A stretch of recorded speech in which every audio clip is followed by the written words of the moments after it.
Learn a way to get tax-free income in railroad retirement.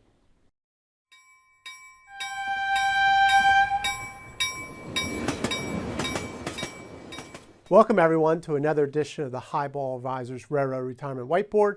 My name's John McNamara of Highball Advisors, and today we're talking about the Masters. Today is, if you're watching the premiere of this video, today is the kickoff of the Masters. So very excited for that. I've got my green jacket on. This was my father's old jacket. He actually won this in a golf tournament back in the day. I think Flight D club champion. I don't know what that means, but he was pretty excited about it and went out and bought this jacket. And God rest his soul, I have it now. So enjoy the Masters today. And what I wanted to show you about today was the what they call in the IRS the Augusta rule. All right, and what we're talking about is, if you go back historically, I think back to Eisenhower, right? Eisenhower used to be a golfer, and throughout the day, politicians have always gone down to Augusta. They always wanted to play that golf course. And somehow they stuck into some tax bill what they call the Augusta rule. And that means you can have 2 weeks, you can rent out your house or your vacation home for 2 weeks and get free rental income. You don't have to declare that for taxes. So let's go over it a little bit here. So IRS Section 280A, called the Augusta rules, is 14 days of tax-free income. All right, so you can rent your house out for 14 days, and whatever it gets, that money's yours, no taxes on it, right? And I already talked about the history. It goes back to the Masters, hence the Augusta rule. So think about it, maybe you live in a college town, you want to rent your house out for graduation, or maybe there's college football in town, any of those things that come up. Maybe there's an arts festival, you want to rent your house out. That's tax-free income, which is great. So let me walk through examples. So you have to find out what the fair market value of your residence is.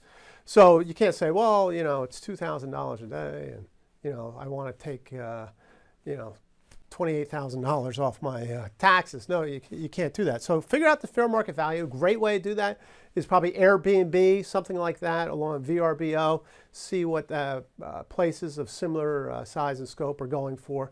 It's a good way to do it. So, figure $500 a night times 14 days. You get $7,000 of income, right? That's tax-free, and you don't have to pay any taxes on that. So here are some of the rules to think about, right?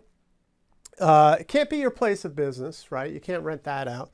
It can be primary, secondary, or vacation homes, any one of those. This is important. Expenses are not deductible. So, you might have to prep the place, get it ready. You can't write those expenses off. Maintenance on that place, similar to traditional rental income. So you can't rent those. Those aren't deductible. And then finally, it's cumulative and not consecutive, right? So maybe it's maybe 1 week here and 1 week there. It gets you up to 14 days. But I just wanted to show you this. It's kind of a neat little way if you're saying, geez, make some additional money in retirement income. You're not going to be in town anyway. You rent it out because you don't want to be in town because it's crazy. Whatever it is, here's a great way to make some tax-free income. So I hope you enjoyed this video. I hope you enjoy the Masters. I know I will. I'll be wearing my green jacket. And please subscribe to the YouTube channel. Click on the subscription so you can get the latest whiteboard when it comes. And until next time, everyone, please stay safe, stay on track, and take care. So long, everybody.